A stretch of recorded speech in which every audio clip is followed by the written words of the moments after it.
Bonjour et merci de m'accueillir chez vous pour cette nouvelle vidéo consacrée uniquement à la prise de parole en public. La couleur des miniatures consacrées à la prise de parole en public sont de couleur blanche. Je profite de l'occasion pour vous dire que j'ai ajouté encore d'autres thématiques dans mes vidéos, dans ma chaîne vidéo, et qui pourraient donc vous intéresser.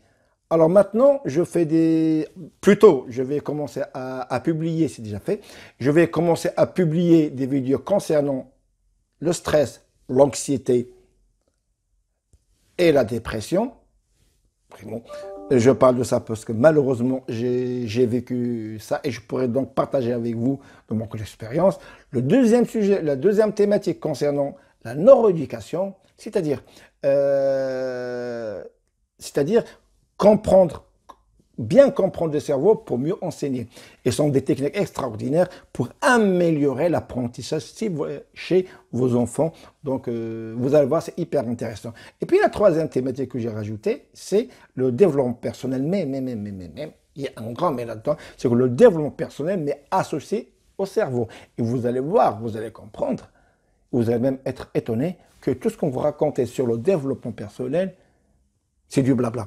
Et que si on ne comprend pas le développement du cerveau, comment fonctionne le cerveau, eh bien, on n'arrivera à rien. Donc, si vous assistez à des séminaires pour le développement personnel, eh bien, vous allez comprendre que ça ne sert à rien si on ne manipule pas, si on n'entraîne pas notre cerveau. Voilà, ça c'est dit. Donc, abonnez-vous à ma chaîne, appuyez sur le bouton qui est en bas et je serai heureux de vous compter parmi nous. Maintenant, on va passer au conseil numéro 41. Eh bien, ça avance bien. J'ai toujours insisté, c'est que quand vous faites un discours, s'il vous plaît, quand vous faites un discours, faites-le avec un vocabulaire qui soit très simple. Très simple. Ne compliquez pas les choses. Ne compliquez pas les choses. La personne qui est devant vous n'a pas envie de faire des recherches ou perdre de l'énergie pour comprendre ce que vous dites. Car, pourquoi? Parce que son cerveau déjà n'aime pas ça. Son cerveau n'aime pas ce qui est compliqué. Ça, je l'ai déjà dit dans plusieurs vidéos. Donc, simplifiez, s'il vous plaît, vos discours. Alors, nous passons maintenant au conseil numéro 41. Et ça va vite, hein. C'est très bien.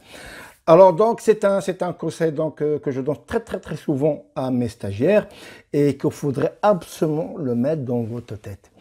Il y a des personnes, lors d'une présentation, que ce soit dans le domaine professionnel ou autre, pour donc montrer aux gens qui connaissent bien leur sujet et qui sont, entre guillemets, très intelligents, ben, ils essaient d'utiliser des mots compliqués ou un vocabulaire très recherché.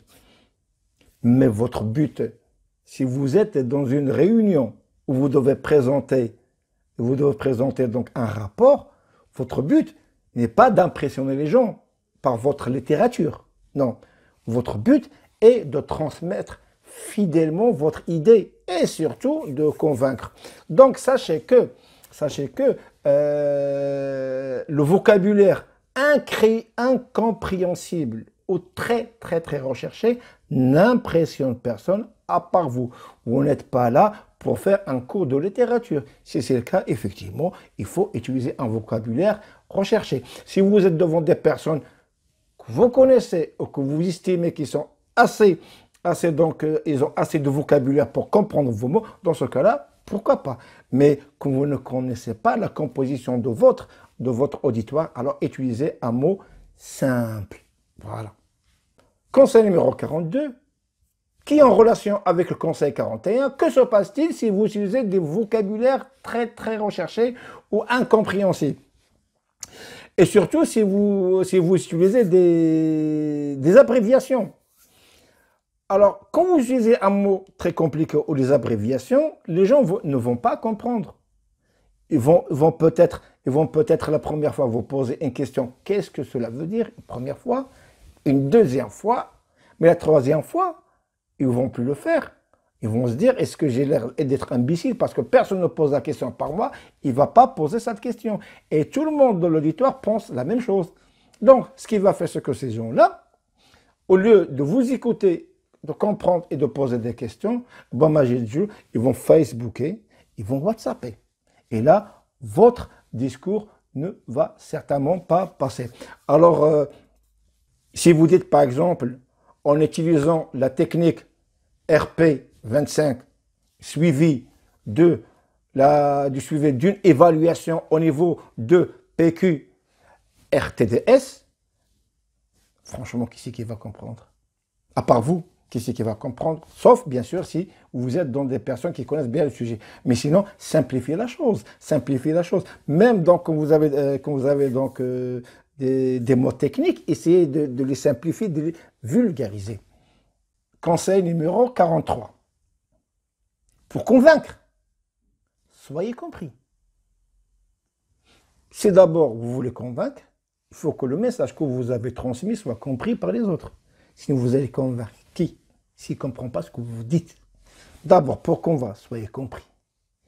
Et pour être compris, soyez simple. Dans votre préparation, soyez très simple pour être compris. Voilà. Et ça, c'est simple à comprendre. Vous avez compris? Conseil numéro 44. Sachez que chaque auditeur ne reçoit pas absolument donc 100% de ce que vous dites. Donc chacun donc filtre ses informations, filtre vos discours en fonction, bien sûr, par sa représentation et son vécu, son expérience. C'est pour cela, pour pouvoir, je dirais pas éliminer, parce qu'il y aura toujours ces filtres. Donc, essayez d'être simple quand vous faites un discours, essayez d'être simple et direct. Direct, ne passez pas par mi-chemin, soyez direct. Et comme j'ai dit avant, essayez de passer par de donner plusieurs exemples, images pour que votre message, appuyez vos discours par des images ou bien par des exemples que cela que les personnes vont intégrer dans leur cerveau. Le conseil numéro 45, si votre présentation n'aboutit pas et que ne réussit pas, ce n'est pas parce que les gens comprennent mal ou ils ont mal compris, non, pas loin. Non, c'est que vous vous faites mal comprendre. C'est pour cela, donc tous ces conseils de 40 au 45 sont uniquement dédiés à ce que votre discours soit le plus simple, le plus compréhensible par tout le monde. Et j'espère que j'étais simple et compréhensible pour tout le monde. Je vous dis, si vous voulez vous abonner à ma chaîne, je vous prie d'appuyer sur le bouton qui est en bas, abonner à ma chaîne. Et comme j'ai dit, il y a d'autres thématiques qui pourraient fortement vous intéresser. D'ici là-bas, je vous souhaite une excellente journée et je vous dis à la prochaine. Bye bye.